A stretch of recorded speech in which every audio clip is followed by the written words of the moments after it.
نبی کائنات صلی اللہ علیہ وسلم کی رات کے ٹائم جو کیا عادت تھی وہ یہ تھی کہ آپ عشاء کی نماز کے بعد سو جاتے تھے. کیا کرتے تھے؟ سو جاتے تھے.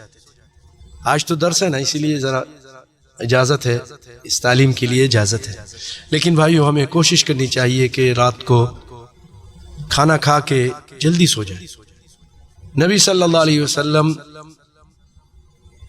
رات کے ٹائم اگر کوئی اہم کام نہیں ہے تو یکرہن کلام، عشاء کے بعد بات کو پسند نہیں کرتے تھے اور عشاء سے پہلے سونے کو پسند نہیں کرتے تھے. بعض روایتوں میں تو بہت الٹی سیدھی چیزیں لکھی ہیں، بیماری لگ جائے گی، ایسی کوئی بات نہیں ہے، اس کو پسند نہیں کرتے تھے. لیکن کوئی مجبور ہے، کوئی بہت تھکا ہوا ہے، کوئی اور سو سکتا ہے، کوئی حرج نہیں ہے. تو آپ صلی اللہ علیہ وسلم عشاء کی نماز کے بعد سو جاتے تھے اور آدھی رات کے بعد آپ گھر سے نکل کر مسجد حرام جا کر نماز پڑھتے تھے، تہجد پڑھتے تھے. یہ آپ کی عادت مبارکہ تھی. اور آپ بھی اور میں بھی، ہم اسی وقت تہجد کے لیے صحیح معنوں میں اٹھ سکیں گے جب ہم رات کو جلدی سوئیں گے.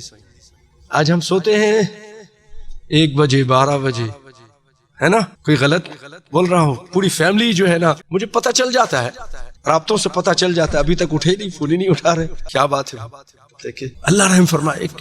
پاکستان کا بھی یہی حال ہے، شاید انڈیا کا پتہ نہیں ایسا ہو نہیں ہو. اور یہاں بھی چھٹیاں آ جائیں کوئی ایسی جگہ تو پوری رات جاگتے رہتے. عربی بچے کیا پاکستانی بچے سب. رات کو جلدی سونے کی کوشش کریں. رات کی نیند میں جو فائدے ہیں وہ دن کی نیند میں نہیں ہیں. رات کو اگر جلدی سو جائیں، اندھیرا کر دیں، تو ہمارے جسم میں ایک غدود ہے جو ایسی رطوبت نکالتا ہے جو کینسر کو ختم کرتی ہے. اگر ہم ساری رات جاگتے رہے تو وہ غدود کو کام ہی کرنے کا نہیں موقع ملتا تو وہ کیا نکالے گی؟ کینسر کیسے ختم ہوگا؟ اور پھر آپ تہجد میں اٹھ سکیں گے، تہجد کے ساتھ ساتھ فجر بھی آپ کو ملے گی.